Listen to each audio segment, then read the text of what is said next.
Lemons, and I'm with Marki Lemons Unlimited, where we are focused on real estate. My specialty is foreclosures and short sales, and because of my work in the foreclosure arena, I am now called the Queen of Foreclosures. I teach foreclosure classes for the city colleges and for the Chicago Association of Realtors. And the reason that I became involved in foreclosures/short sales is because many years ago I was a rehabber and there was not a lot of properties on the market that I could get below market value. So as the result of that, I started going directly to people who were in foreclosure in order to acquire properties that I could personally renovate and put back on the market. So my work in foreclosures and short sales began before the industry became plagued with them. Now we're in an epidemic. We have numerous foreclosures throughout Chicago, Illinois, and the United States. And a lot of people want to blame adjustable rate mortgages. However, most foreclosures are still the direct result of job loss. And if you look at adjustable rate mortgages, 28% of foreclosures are the direct result of the adjustable rate mortgage. So where does this leave people?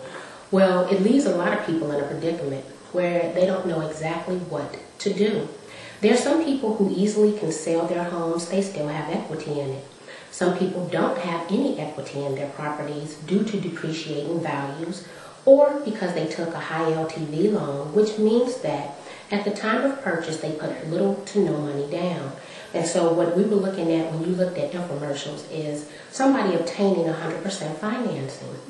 Or people did a no income, no asset verification loan. We call those NINAs. And what has happened is a lot of those products are no longer in the marketplace for them to use. So the person's interest rate potentially has adjusted, and now they can't find a product in which to refinance in order to get a fixed rate mortgage, and they're stuck with a higher payment that they can't afford. But the likelihood is if they had an adjustable rate mortgage, they really weren't able to afford the house in the first place. So what happens? You come to me or you go to another licensed professional and you're like, I'm upside down in this property, but I don't want a foreclosure on my credit. What can I do? What we would suggest to you is to do a short sale. And a short sale is basically any time a lender takes less than anything that is owed to them, if that so much as even 1 penny. And you want to know how do they do that? Well, what they do primarily is they reduce the payoff letter to them. So an example would be, let's say that I had a home that I owed $200,000 to the lender. Let's say I haven't paid my taxes, I haven't paid my assessments, and so I have other bills. Not to mention I need a licensed professional, a realtor, to sell my home. It's very possible that not only do I owe the $200,000, I might owe another $10,000 in fees. So now I'm at $210,000. Let's say that based off of the current market, someone was to come and say, hey, I will pay you $175,000 for your house. And you're like, well, I can't sell the house because I owe $200,000 on it, and I have another $10,000 in cost that it will cost me in order to sell it to you. What you then do is you approach the lender. And in approaching the lender, you're going to ask them to take less than what is owed to you. So in this situation, that lender would have to take $165,000.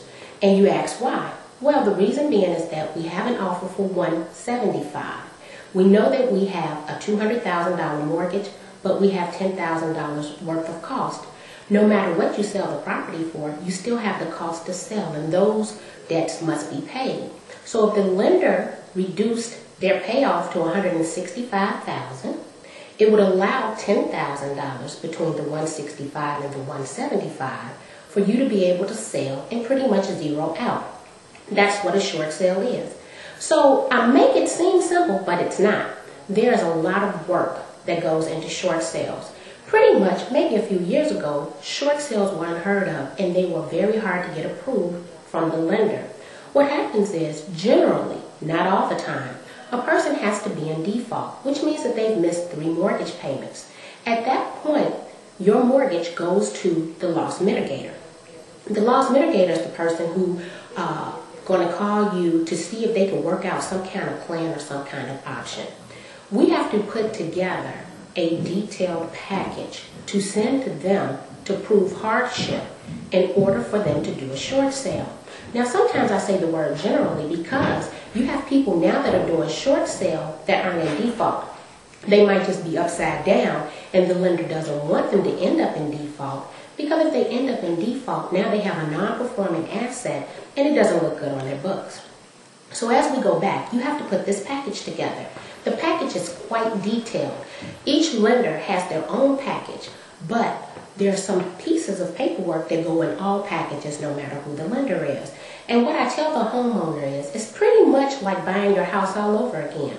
So you need to have your last 2 check stubs.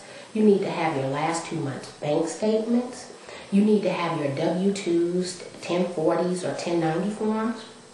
And so there's a lot of paperwork that goes into it. Not to mention, you have to have a hardship letter. This is a detailed letter explaining why you are in the current situation that you're in, and the homeowner must write this letter. So once you have the package together, you then have to send it over to the person you've contacted at the lender, along with an authorization to release letter. One thing about the state of Illinois is that we have one of the longest foreclosure processes in the U.S. But more importantly, we're an intermediate title theory state.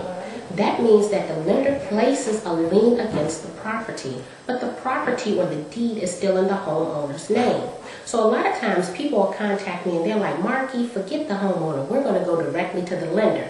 You can't do that in the state of Illinois. You have to have an authorization to release from the homeowner in order to talk to their lender, or their lender won't talk to you. The next thing, a lot of people are like, well, hey, I'll go talk to the attorney. Well, the attorney is representing the lender, not the homeowner, which means they won't talk to you either. So one thing about the state of Illinois is that you have to have an authorization to release from the homeowner in order for anything to occur. So you put this package together. You get it over to the right person. So now you think that things are going to go smooth. Time is not of the essence. Short sales are very timely process. And I'll say this. I was talking about the fact that not long ago, short sales were unheard of. Well, now you have people who have 1,200 short sale packages that they are working at any given time. 1,200.